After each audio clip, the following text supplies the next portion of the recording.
Hello. It is me, Maisha T, your thriving single mom and founder of Brown Sisters Speak, here with today's quick episode of Depression on Demand. So let me just clarify. I think I'm sideways. Turn it. Haha. So, as my usual disclaimer, I am not a licensed medical professional. Please do not take this as medical advice.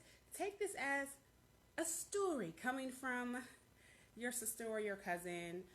But seriously, if you're having a medical emergency, please call 911. Contact your local medical provider, the suicide support hotline, or the crisis text line. So today I want to talk about perinatal depression. We know we're talking about the nine different forms of depression, and today let's talk about perinatal depression. So what inspired me to talk about perinatal depression is I lived for years, I would say my whole life, with undiagnosed depression or psychothymia as we now know it.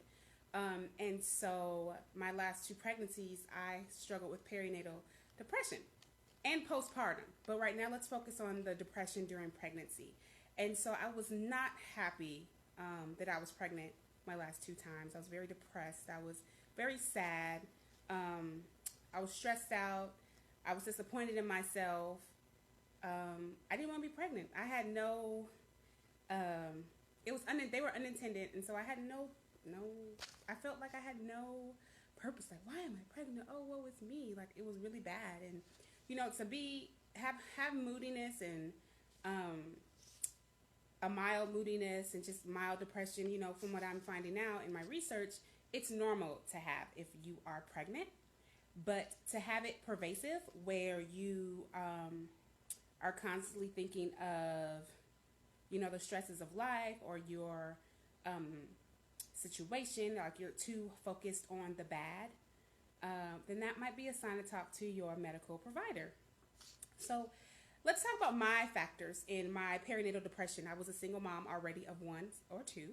I felt I didn't have a lot of social support. I only had my mother.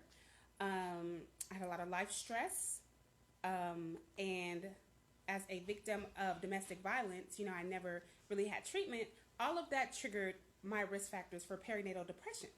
And so those are also common risk factors for women who are pregnant. So if you do know someone who is a single mother, if you have a sister who's going to be a single mother, or someone that that's going through DV, however you can, track their moods, track their behavior, write them down for them, because they could potentially be at risk for perinatal depression.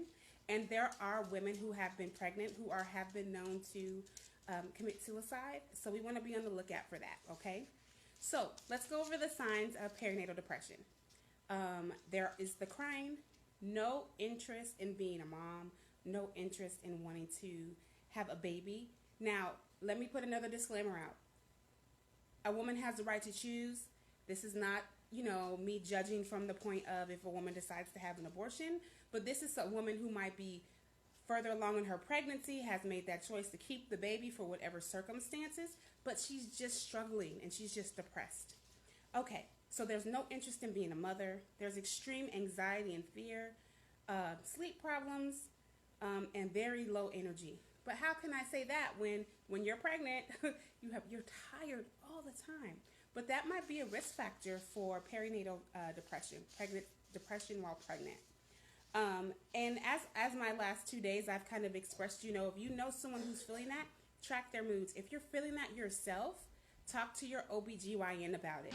Get an assessment. Get a referral to see a psychiatrist who can help you, do the testing and diagnosis and come up with a treatment plan. There are some pregnant women that take medication. Again, I'm not a licensed medical doctor, so I can't advise that. However, talk to your medical profession. For me, when I was going through perinatal depression, I did, in fact, go through talk therapy.